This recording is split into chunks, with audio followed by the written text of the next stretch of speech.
Hey folks, Mark Murphy with TravelTube.com. This is the place where we feature travel experts, right? It's the Travel Expert channel. But even though we focus on travel and travel experts, I always find it interesting to bring on somebody from outside of travel that can maybe help support those selling travel, the travel experts, the real experts, the travel agents. And that brings me to a man named Peter Liciaga. Now, I've known Peter, gosh, since about, I'm going to say like 1999, 2000, maybe, no, it was a little bit later. Around 2003, I think I met Peter. And I've always had a great deal of respect for this guy. I'm going to let him share his path and something he's doing that I think many of you are going to be interested in joining up with. So let me bring him on the stage. And there's the man, the myth, the legend. So Peter, welcome to TravelTube.com. Oh man, I'm excited to be here. Thank you for having me. It's very, very exciting, and congrats on all this. Hey, you know what? When you get retired and then you get your non-compete to run out, you get to start some new fun stuff. And it's one of my ways of, I think giving back to the industry by aggregating all of these experts in one place, these travel agents, and giving them content from their peers that doesn't show up anywhere else. And I think you're doing something with this community you're building called the Living Strong community that I've recently joined, where you provide constant insights and positivity. So I want you to talk a little bit about, how about you give us like a quick background, and then we'll get into the community and some of the things you're doing today. Sure, absolutely. I'd love to do that. Yeah. Well, Peter Liciaga. Yeah, I started off in the Bronx, grew up, survived the Bronx, left the Bronx, traveled down to Florida, got the street beast out of me in Florida, got into classical ballet in Florida, went back to New York and joined a ballet company, Long Island Ballet Company. And then from there, a friend of mine introduced me to Broadway, and I went to Broadway auditions, got Broadway shows, and then did that for many years, traveled around the world as a performing artist, met my wife. We got married in '86 and traveled the world and doing shows with Andrew Lloyd Webber and a lot of West Side Stories, movies and stuff like that. And then I decided to settle down, start a family. We came back to New Jersey, where my wife is from, around '98. Started a family in 2000. And decided to, hey, look, I don't want to travel anymore as a performing artist. So we decided to open up a karate school, did that, partnered up with Michael Donato in 98, actually. He gave me an opportunity, and I've been teaching martial arts since then. We've since became a franchise now and operating that. And then I'm at that place where, I'm no longer running, really teaching the classes. So I'm at that place where I'm basically retired, but I'm not going to stop working. So I decided to create this new thing called Living Strong. And Living Strong came through my journey, 10-year journey, losing my hips, getting my hips back and regaining mobility, and learned that there were many people out there that were struggling mentally and physically. And then I thought that I could bring this idea of living strong mentally, emotionally, wherever you are, you're always in great shape for the shape you're in, and that you're never too broken, beat, old, or bruised to live strong. So living strong is about that. And my talk and the flag that I'm waving is just challenging everyone to embrace life every day, live strong, because you are in great shape. You're never too old, broken, bruised, or beat to live strong. And that's what I do. And that's when you Google me, you'll see that everywhere. Yep. You've been out in a big way, and I've obviously followed you for years. And as a side note, my son started getting karate lessons from your place probably around 2002 or 2003, when he was like 5 or 6 years of age.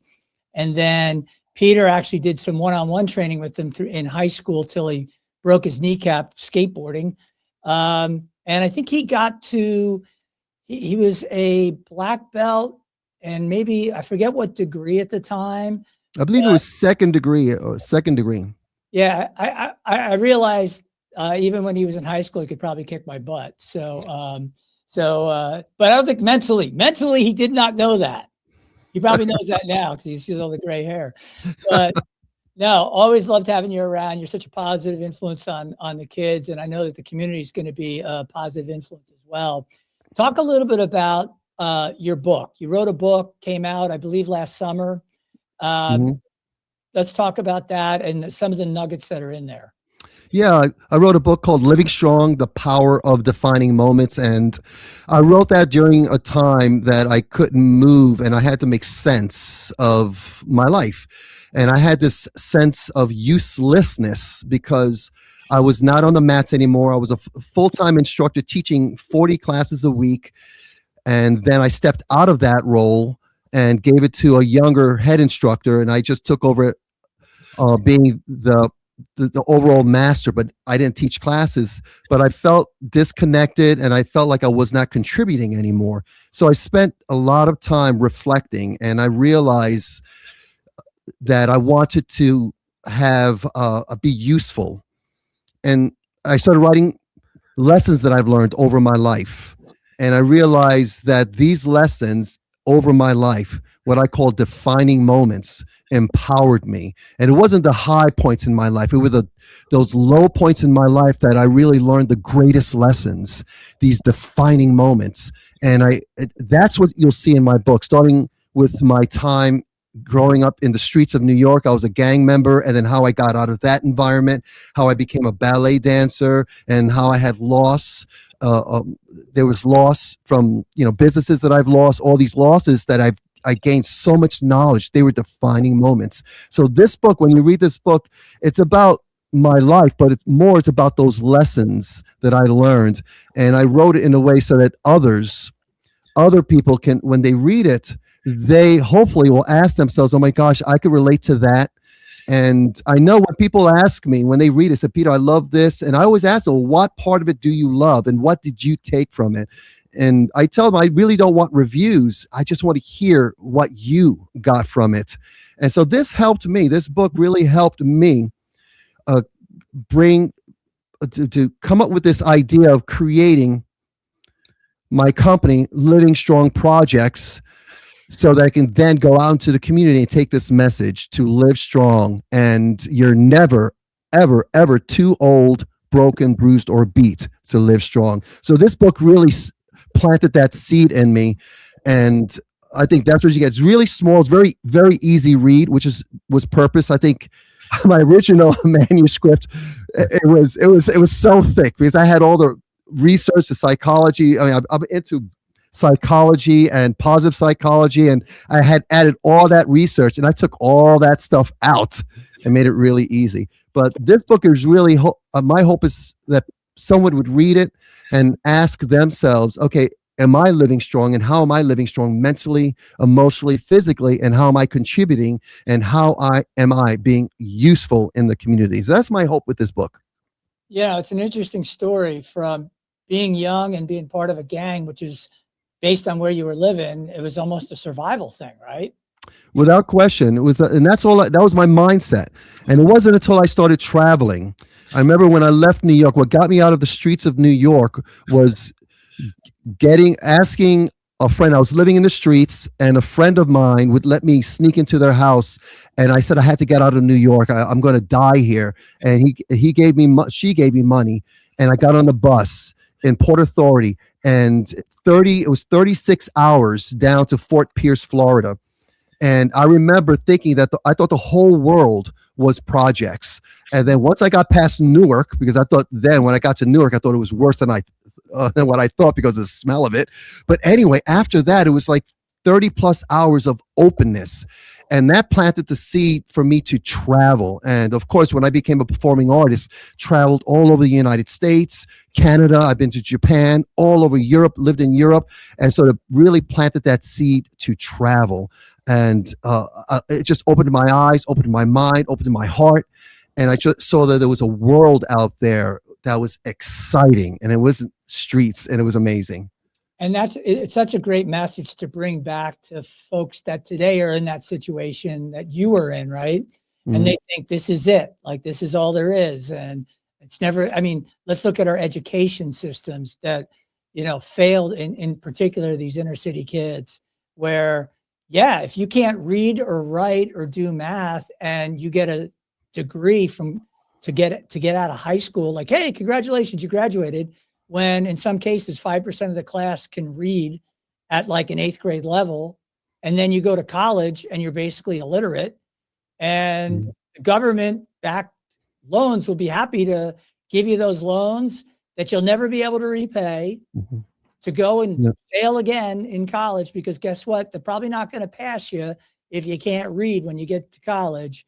And then you're in a dead end job and you're praying to God that like you hit the lottery. That becomes like the goal, as opposed to when you're a little kid, you think you're going to grow up and become LeBron James, which is about as likely as hitting the lottery.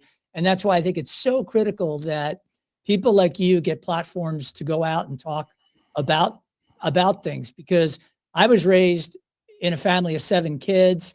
There were 4 of us within 5 years. Mm.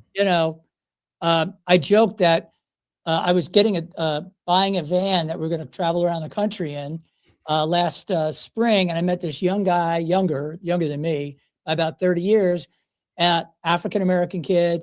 I call him a kid. He's in his 30s, but he's a kid to me. And I look at him and I asked, I said, "Hey, did you ever play hoops in your day?" He goes, "Oh yeah, man." He goes, "I played in college." I said, "No kidding, so did I." I said, "Isn't it crazy all the talk we're hearing in today's world? And you and I can hang out here. We can talk hoops. We can have a good time. And we know that it was based on merit, just like you did jujitsu. You still do. You do karate. It doesn't matter what the color of your skin is. It doesn't matter how you were raised. You either can do it on the mat or you can't. You can either do it on the court or you can't. And what I did was I transferred my competitive nature, which I was very competitive. When you grow up in an Irish family with brothers and sisters, yeah, you're going to be competitive. And the reality is work and business became my competitive field. And I thought the best way to win in a competitive field like that would not be based on subjective thoughts. It would be on objective things. So I got into sales. And if I delivered, I delivered. Again, color of my skin didn't matter. It was how much revenue was I bringing in, and got to a point where I started my own company. But all of those things that factor into that foundation, and you can go back to those roots and say, wow, what drove me to sell my house in Rye, New York and move down to Moorestown, New Jersey with a wife with no job and a 2-year-old and a 4-year-old and start a company? Like what was I thinking? And I was thinking that there's opportunities, and worst case scenario, I could work at Burger King as the night manager and take care of my family. Worst case, because I lowered my costs by moving from a high cost area to a low cost area. And what people don't understand, Peter, is you make decisions and sacrifices. You decided to get on a bus at Port Authority. How'd you pick Fort Pierce? Family down there? Yes, my sister actually left New York because she was in a lot of trouble, and so she went down to Florida to live with our grandfather, Grandpa John. All And right. I talk about him in my book because phenomenal. Lived till he was 98. But my sister went down there when she was 16. She's about 2 years older than me, and she went down there and got her life back together. And she had her own apartment, amazing. And I reached out to her and said, "Hey, look, I got to get out." So she welcomed me. So that's what brought me to Fort Pierce, Florida. And then I stayed there for about seven years before I went back to New York to jump into the ballet world.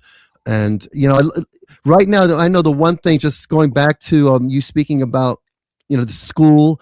I do a lot of work right now. We have people bringing me on to talk to their kids. I have a group home who hired me to come in to work with their young men that are in really bad places. Schools are bringing me in to really bring this idea of going beyond the school, because I know they have no idea what to do with money, revenue, and how to, checkbooks, or how to think of, their future retirement and what to do. And with it, so I come in and my job is really to help them understand that. And I love doing that kind of work because I know our business, when we hire someone, we have to train them. And when they come, even with a college degree, they don't know how to communicate.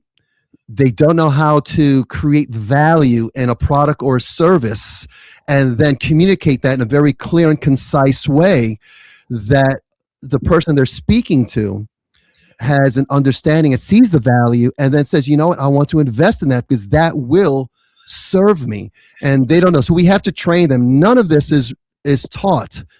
And we're doing a lot of work with it. This is what I like about our franchise, because we actually train all our instructors. We see someone coming up, a young person, as young as 12 years old. We see something in them that they have this ethic. And I love that you said merit, because I spoke to my head instructor, Master McGill, Colin McGill, who's now the owner and operator of the school that's his school now.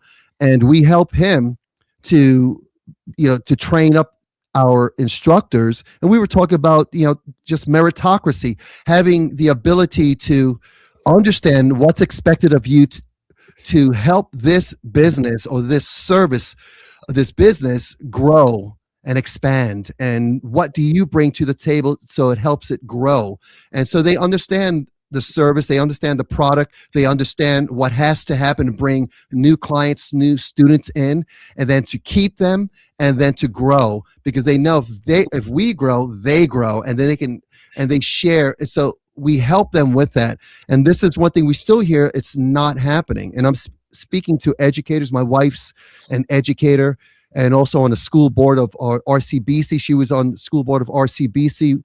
And so that's one thing that we're doing a lot of work. I'm doing a lot of work, and that's a part of my Living Strong project, is really to educate not only those that are in affluent areas, but also those that are in areas that have economic stress. So I think it's the same, because whether we get someone that has a lot of education or someone that has very little education, we still have to put them on that track. And, someone asked me, so what do you look for when you hire? I said, well, first of all, they have to have a passion for what they do, and they have to love people, and then they have to have the gift of gab. That's it. Everything else we can train them on. And so that's one thing that we're doing. So I love that I heard that word merit, and someone comes in, work hard. And we let people know, don't let me know that something's hard, because then I'll say, yeah. And Yeah. just because something's hard doesn't mean you should not work at it. Just work harder. That's it. Get smart and build. But we want the young people, and the young people are not doing that. I work with a lot of local businesses in our community. That's one of the projects that I do, is I promote them, market for them. That part of what I do with my company is that.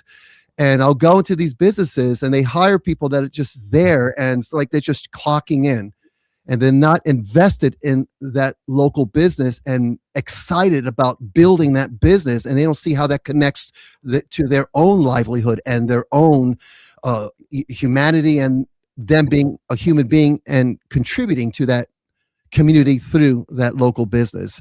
So that's something that I really, really work hard on. Well, it's in addition to the word meritocracy and just merit, there's the other word, which is, a really bad word. It's called entitlement. Yeah. There's a lot of entitled people out there that believe that if you're successful, you owe them something, right?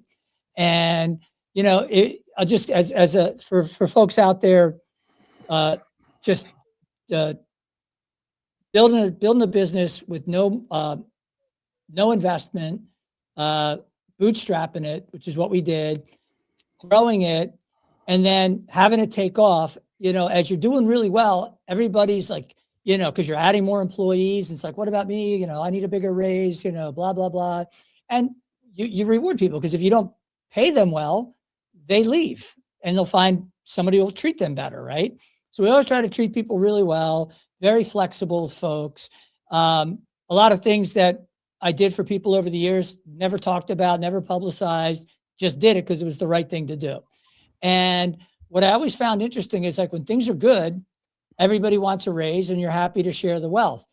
But I've yet to find a single employee that when things got bad during the financial crisis and our numbers went from here, so it was like a rocket ride up, like a ski slope going uphill, and then it was a ski slope black diamond going the other way for 5 years till we hit bottom in 2012, because it really Mhm. started around 2007, 8, but we didn't Yep. hit bottom really for 4 full years until 2012, and then we climbed out of the gutter and got back. It took us till 2015. So Mhm. 7 years to get back to where we were. I don't recall anybody saying, "Hey, Murph, I know things are tight. You know what? I'll take a 10% reduction for next year." That never happens. Never hap And I understand. I understand. Like, I get it. I get it. But that's the other thing, so that when you are successful as a business owner and let's say you exit your business and you make a lot of money, nobody else took that risk. Nobody else was riding in the same boat. Now, the comrades these days, I don't know if you've seen some of the videos coming out of New York with Comrade Mondani, but here's just a paraphrase what several people said. You know what? We need to tax these billionaires. We need to tax these millionaires. We need to da da da. Reporter says, "What if they leave? What if they leave? That's fine. We'll take over their businesses, because without us, they can't run the business, and we'll run the business." And I go, "Okay, let me give you a reality check. When I got diagnosed with cancer, it was already the start of the year. It was the first quarter. So our business was done for the first quarter. The second quarter was coming, and everyone told me, take care of your health, which is a nice thing to say. We got this and that. Well, they had it so well that our revenues went down 20%. So again, it's like I was only one guy, but it was my company, the ideas came out of my head. And what's wonderful for me, kind of like what you were talking about, is when I see people that worked for me that came in straight from college or from a different job, or a lady who was actually making egg sandwiches in the cafe downstairs from one of our offices early on. I think it was called Ebenezer's, if I remember, Yes. in Mount Laurel, right? Yes. I had the space upstairs, which I thought would last forever, and we had to move out in a year and a half because we ran out of space. But she was basically making egg sandwiches, and one day, thought, "Hey, you should talk to us about a job." She interviewed, she got the job. What was she making? $10 an hour?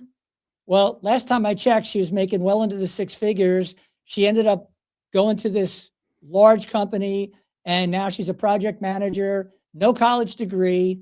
She was just a kick-ass employee, kick-ass work ethic, always willing to take on additional stuff. Tori, I'm talking about you. And I hope you're doing just as well from the last time I saw what you were up to, because that's what fuels me. That's what I love to see. And I love to see these travel agents out there that are grinding it out. Because right now, what's going on this week? Mexico, one of the top destinations for travel and travel agents to book. Mhm. I can't imagine the calls they're fielding right now, because they're getting the calls because they booked the vast majority of that travel. And they're the heroes, because they're going to sort it out for these folks and make them comfortable if they still want to travel there. But at the same time, they're the front line. They're the ones that have the relationship. They're the ones that the consumer trusts and the travel supplier trusts. So, they'll work it out. But again, these people work their butts off. And a lot of times they don't even get the thanks, let alone, any kudos for taking care of stuff like this. But the snowstorm disrupts travel. Geopolitics Mhm. disrupts travel. Natural disasters like hurricanes and floods, and I mean, it's nonstop. How about shutting down airspace when Yep. the Venezuela thing happened? All Mhm. those people got stuck, and we all have short memories. But a few weeks back, I'm talking about that on TV, because what should people do? I'm like, well, the airspace is shut down. They're not going to do much unless they're going to swim. Yeah, and it's a long swim. Yeah. So yeah, I love what you're doing in that community, because I think that even if you only impact a handful of people, the exponential effect that has, because that person's going to go out and that person's going to go Right. out, right? Yeah. Have you seen that over the years, where you've coached somebody and you've seen them go out And I'm not going to put you on the spot with a specific example or two. Oh, I have plenty of them. All right, throw something out there. Yeah, number one is our head instructor, Colin McGill. Colin McGill started with us when he was 3 years old, and he's been with us. We've trained him up. He went away to college, Sarah Lawrence, and he was there for the 4 years. On the weekends and during the summertime, he'd come work for us. During the pandemic, I think that was his last year, so he couldn't graduate, and so that's when we offered him the opportunity. Hey, McGill, have you ever thought about teaching? Because he was going, literature and a minor in psychology. And so he said, no, I hadn't. I said, well, maybe you could think about it, because right now you're not in school and because the pandemic, so help us. So he came on board, and through the pandemic, he just partnered up with Master Donato and he just worked hard, one hard working young man, and he learned. And working with Master Donato, I never had it because he and I had such a great respect for each other. But Master McGill, Master Donato really, grinded him, and so Master McGill survived it, and he is now head instructor and now owner of the school. And I told him, hey, look, I said, I'm partnered with him, but it's his school. And we had him sign the papers and everything like that. And then he said yes. And he's 27 years old now, has this school that we built up. We basically handed it to Master and I built it up. And he took it over, and he is growing the school now, and a hard worker. And this guy, it's someone I'm really proud of. And when I first started teaching martial arts, and leadership, it was a theory. Hey, if we do this thing and we teach these people, it's going to change their lives, empower their lives. That was a theory. And we said, well, will it work? Master McGill is one example. I have many.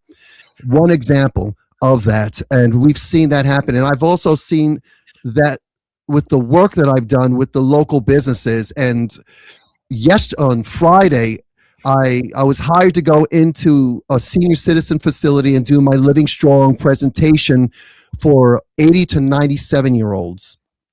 So I created this presentation. It was just amazing. And there was a young lady in there, Zoe, and she came up to me, Master Liciaga, don't you remember me? I was one of your students. Oh my gosh, I can't. She took a selfie.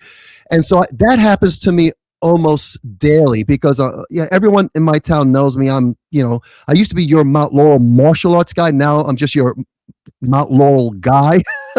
So everywhere I go, so I meet the parents, and even my daughter and her partner are doing some snow removal right now, because we got a lot of snow. And somebody contacted us and said, hey, we want to use you to remove some snow. And I think I know you. Is your dad that karate guy? That's awesome. So amazing. So I see it all the time. Master McGill is really one. Master Patrick. So I have all these names of people, and I'm proud. I'm blessed to know that. I know sometimes I've spoken to educators, and they've asked me to come into schools because they'll have teachers and administrators that are they've lost hope. And I was talking a couple of years ago in a Camden school district, and they brought me in to bring hope, because they just lost hope. But we're not making a difference. We're not making a difference, and we're doing all this work with these kids. We're not making a difference. And I went in there with this idea. I said, look, you are making a difference, because you have to know. You may never see this, but know that one person will be affected by what you're doing. And I told them, I said, I'm that one person. There are people in my life that planted seeds in me. There was Sister Elizabeth in my Catholic school that told me that I was great with words. And because of her, I entertained this idea to be a writer. And so I thank her. So I let them know that you have to believe that there's one person out there. So I'm doing that with local businesses. I'm doing that with our students. I'm doing that with our community. And that's the work that I do. And that's where I find my usefulness. And it came from just traveling everywhere, meeting all kinds of people. and I just bring it here in my community. I stay here in my community, and I can't wait. When you mentioned van earlier, that's one of my dreams right now. Is to to get a van and throw my gi, my jiu-jitsu gi. And you talk about merit, right? There's no way to fake it on the mats. So I would throw my gi in that truck and just travel up and down the coast. That's what my grandfather did. He traveled. He retired when he was in his 50s. And he just traveled around the United States. And the last time I saw him before he passed away, he was 92. And he was driving from Fort Pierce, Florida, up to Nova Scotia. Oh my God. And he stopped by me here in Mount Laurel and visited. We had 2 karate schools at the time, and now we've got 35, but we got 2 karate schools. And he was telling me how proud he was of me. He said, anyway, I'm going to Nova Scotia, but this is the last time I'll do it because I have to stop by and go pee all the time. My grandpa John. You get a bathroom in your van. That's the key. There you go. You gotta have it fully outfitted. All right, so let's get into your community, which I'll pull up right here. It's called the Living Strong Community. It's on the school platform, SKOOL. Mm-hmm. And tell me what will, first of all, there's 2 ways to sign up. You can sign up for free. Everybody can join. Mm-hmm. You also have a premium feature that is like $23 a month or $25 a month if you pay annually. And what does that give you? Like, what does that give you, that extra, if you want to put a few dollars forward to do this versus just coming in and kicking the tires? Yeah, what that gives you is there's a class environment, classroom environment, and there's going to be, I have right now modules in there that go deep dive into what it is to live strong. And then you'll see right there, on the top left, right up there, your Living Strong Premium, the Help Center. I call it the Help Center because it really breaks down what it is to live strong, mentally, emotionally, and physically. So I have this idea that, hey, look, you learn, get education. Now take what you've learned and put it to practice. And it's not enough to know. You need to practice it, put it to practice, and then get creative when challenges come. So in this space here, I will go deep dive and help people take this idea of living strong and actually apply it. Now, they could come in for free to make comments, but I've made the community wall free so they can read the stuff that I share and what others are sharing, and our community is going to be sharing. So you'll see when you go through that, there's different ideas that I speak on, like clarity. You see clarity as the one thing I spoke on yesterday, but being clear on your vision and making sure that you have being clear on your ability to know who you are and know what you do as far as skill sets. What are your skill sets and how are you building those skills and how are you serving your community? And then how are you socially in your relationships? And are you living the life and enjoying the life that you hoped for? And if not, let's work toward that. So Living Strong is about that. And even with as a business owner, we're always going to go through tough times, and those that have these agencies, the travel agencies, there's always going to be ups and downs. But if you have the mindset, you know, hey, this is an opportunity for me. So there's 3 questions that I talk about. And whenever I'm confronted with a challenge is this: okay, what can I do to make things better? What can I do not to make them worse? And you know what? I don't know everything. So what do I need to know to make things better and not make things worse? And so there's a mindset here. And this is what I call a living strong mindset. And it comes from my positive psychology education, is coming from the research deep dive that I've done with, growth mindset, with all this idea of just, living strong and having this mindset. Because 2 people can look at one challenge and one will say, and just complain. I spoke about this yesterday, just complain. And that's it. They just keep complaining. They only see things they complain about. Whereas you have someone that sees things, oh, this is a challenge. Okay, how can I overcome this? What can I do to make this better? And this is great. Now, how can I move forward on this? And this is always this forward motion. So my website, this space, will really create this narrative, and again, showing what you're doing, how you're living your life, and not telling people what to do, but just sharing what you're doing in your life. And then if someone asks, hey, you know what? I heard you said this and you overcame that. You know what? I'm going through something similar. Thank you so much for sharing that. And this is what I'm seeing in our community. And so that's what they'll get more of that, and more when they do buy in and invest in whether they do it monthly or they do it yearly. And it's very easy to come on in. They have access to more of a deep dive in this section here. Got it. Good deal, man.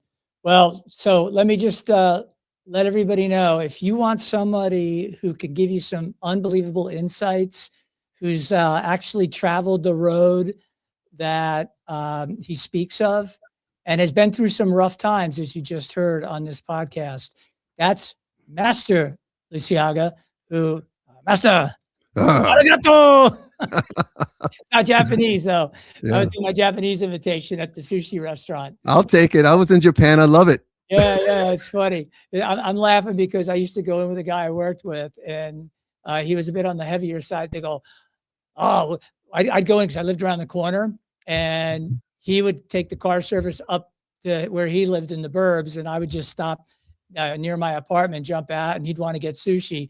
And if I came in by myself or with Karen, my wife, they'd be like, oh, where is Big Boy?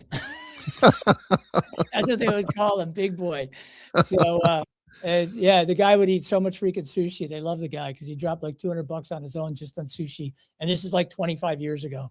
Wow. So you can imagine. But I was just checking on my dog. He said it's getting ready for food time. But all kidding aside, folks, love this man. Love what you're doing. It's the Living Strong community.